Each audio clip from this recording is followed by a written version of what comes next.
get better every single day. Anyway, thanks for watching and be cool.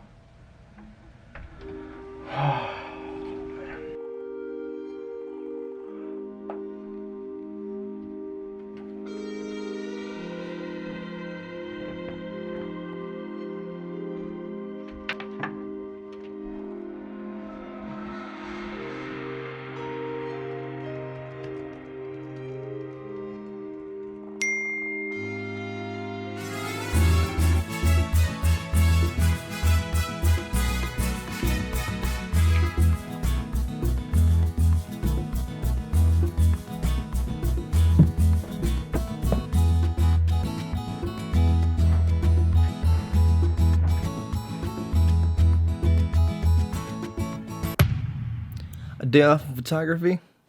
I don't think so. Believe me, no matter how good you are or how good you think you are, there's always room to improve photography. And that doesn't always mean you have to be in the field to do it. A lot of photographers suffered during the pandemic. Okay, I guess he was only there for the intro. Not only photographers, but a lot of creatives suffered during the pandemic because we couldn't use the creative parts of our brains because we couldn't go out and be with people and do things. And honestly, with all that time that we had staying alone inside, I wish that I had done what I am about to tell you. So basically, what I'm gonna say is that there is no excuse to not do photography. If you ever wanna be a photographer, there's nothing stopping you. People say, oh, well, I can't get out there, my life is boring, there's nothing I can really do, nothing you can shoot. But there is nothing further from the truth. If you can find some sort of creative angle or way to show even just a normal everyday object, people will look at it and they will like it. And they'll say, oh, that's really cool. Even if it's just something random, I don't know, like your own cell phone or a pair of sunglasses or your car keys or whatever. And that's what I'm gonna try to show you guys today. I'm gonna prove to you that even during a quarantine, you can still do photography and you can still improve in every way that you want to. So what I'm gonna do today is I'm going to take you guys throughout my house. I'm gonna do some house photography and I'm gonna show you some of the pictures I come out with. I'll take you along with it and we'll see how it all goes. Okay, so what I'm gonna do is I'm gonna use my brand new, oh, I'm so excited to use it, it's 24-70 f2.8. This video is definitely not an excuse for me to use this lens. Not at all. All right, so I've actually found my first subject in this very room that we are sitting in. It's gonna be a little rose. Here it is. I'm just gonna try to get a creative, I'm just gonna try to get a creative shot of it, so let's check it out.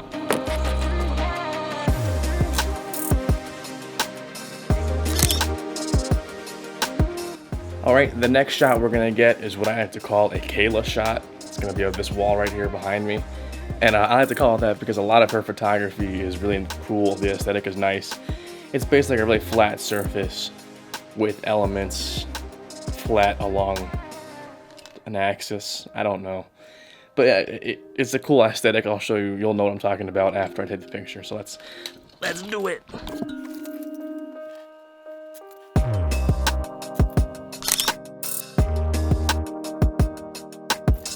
And one thing I really love incorporating in my pictures is different types of shadows. I don't always like pictures evenly lit. I like the shadows. It shows definition, it shows character in the picture. So you'll see in some of these pictures there's some dark shadows, and one reason of that is because we're inside of a house, so lighting isn't always the best. Another is because I actually like having that contrast in shadows. So let's see what we can find for the next picture. Okay, I think we're gonna get my cat. He's in a good position. Let's see how this turns out.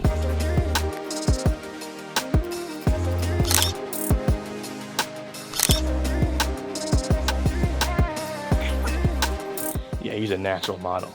Just look at him. You see the pictures. He knows what he's doing. He knows what he's doing. Let's see if we can find the next picture. So showing depth in pictures is also a really nice way to show that you know what you're doing. We have a foreground, middle ground, and background. So what I've done is I've arranged some of these coasters on this table, and I'm gonna try to get a picture with incorporating all those elements. Let's do it.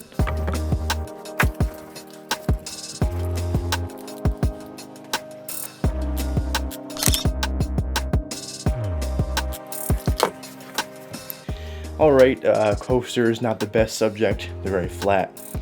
Don't know why I didn't think of that sooner, but not bad, not terrible.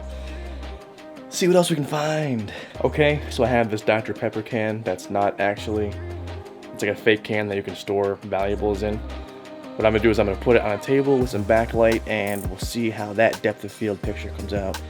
Less of a foreground, but a good middle round, and a blurred out, blown out background. Let's see how it looks. I'm trying to get a good angle here, but it's not easy.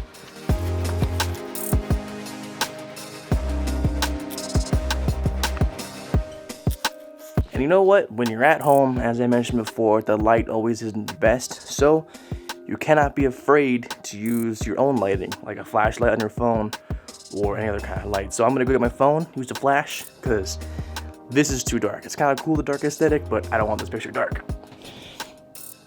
So I got my flash, and we're gonna see what kind of cool angles I can get with the flash, maybe to make the can look cooler than it is. I don't know. Crisscross applesauce, that was it.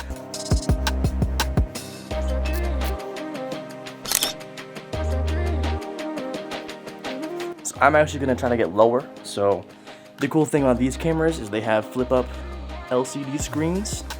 So you don't always have to look in the viewfinder. You can bring it down and then look down at the screen as it's shooting up. Because although it's just a can of Dr. Pepper, I want it to look massive.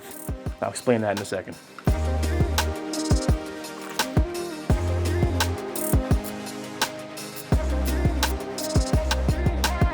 So tons of those images came out blurry just because of the way I was holding the camera. Obviously, it's not the easiest doing house photography, but it does teach you a lot and you learn plenty of lessons. Speaking of lessons, I didn't plan for that to be in there, but pretty decent transition, right? So when it comes to shooting your subject, there are two ways to do it. Well, of course there's many ways to do it, but when you want to make them look bigger or smaller than they actually are, there's two ways to do it. So if you ever look at sports photographers, you'll notice that a lot of times they're on the ground, they're on their knees, they're sitting down, they're lying down. And that's because they want to make the athletes look huge and big and more impressive than maybe they look when you're just standing up shooting straight at them. And that's just to, of course, because athletes, they're these pinnacle conditioned people and they're trying to make them look like that. So because you're on the ground shooting upwards at them, they just look a lot bigger. So you'll look at the Dr. Pepper can and you'll see the pictures I took and you'll see how much bigger it looks. Now I'll do a comparison too. I'll take a picture after this of me shooting down at it and you'll see how much more pathetic, I guess, the can looks when I'm shooting down at it. And that's just because of different angles. When you're shooting from a high angle, shooting down, you make the subject look a lot smaller and weaker. And take that with what you will. Use it in your photography with your subjects. I mean, it's not something you always want to use, but you want to keep it in the back of your head if you're shooting something important. Let me get that high angle.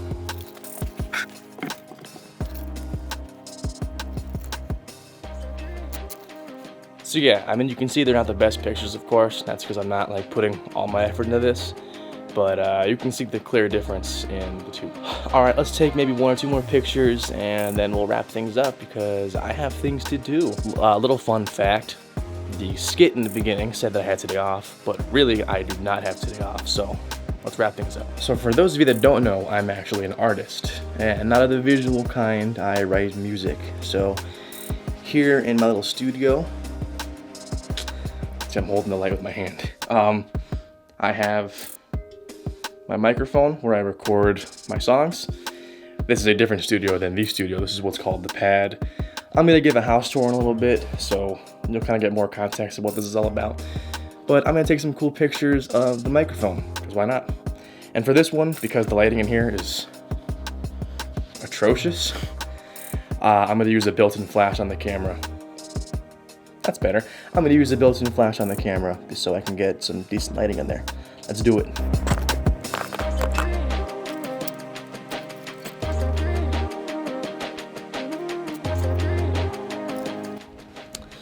Alright, here's a little fun lesson, actually, something I want to keep in mind.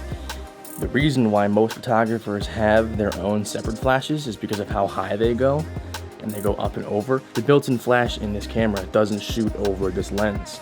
So I'll show you the picture now. You'll see there's a shadow cast by this lens because of how, see, it doesn't go up high enough. There's not enough space for the flash to go over the lens.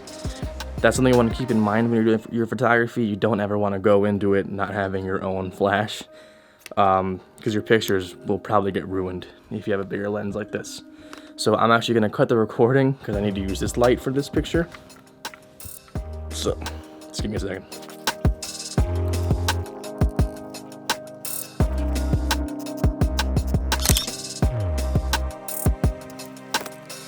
Alright, so this video has been a little bit sloppy with recording because I'm also trying to do photography and film myself. So we'll see how this all turns out. I'm going to take one more picture and then we're going to head back into the actual studio and we're going to wrap things up. So let's do it. So for my last picture, I'm going to do another Kalo shot. I'm going to challenge myself because this is going to be a really hard angle because there's a microwave here.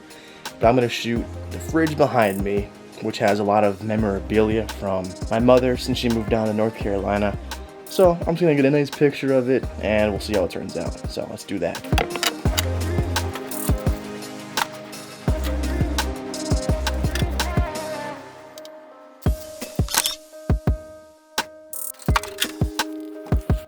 Alright, so now that I'm done taking the pictures, all I have to do is import them into Lightroom, adjust them, maybe crop if I need to, make sure the levels are alright, and then I export them and share them with the world.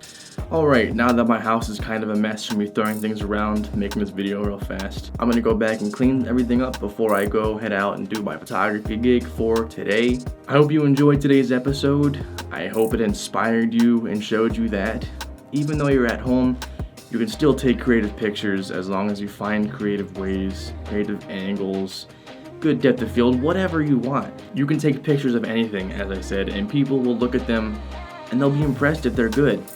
They say that equipment doesn't matter, and that's true to an extent. But what they mean by that is that the creativity inside your head is what matters more than anything else. You can have the most expensive equipment, but if you don't have any creativity, you're not gonna get good pictures, you're not gonna make good videos. It's all about what's in here that matters the most. And being at home in this quarantine is what can help bring that out of you. All you have to do is get started and you'll start seeing things in a different way. Tune in next time when I give a house tour. Isn't that exciting? I'm sure you all are anticipating, you're all wondering what my house looks like. So anyway, thank you guys for watching. See you next time. Be cool.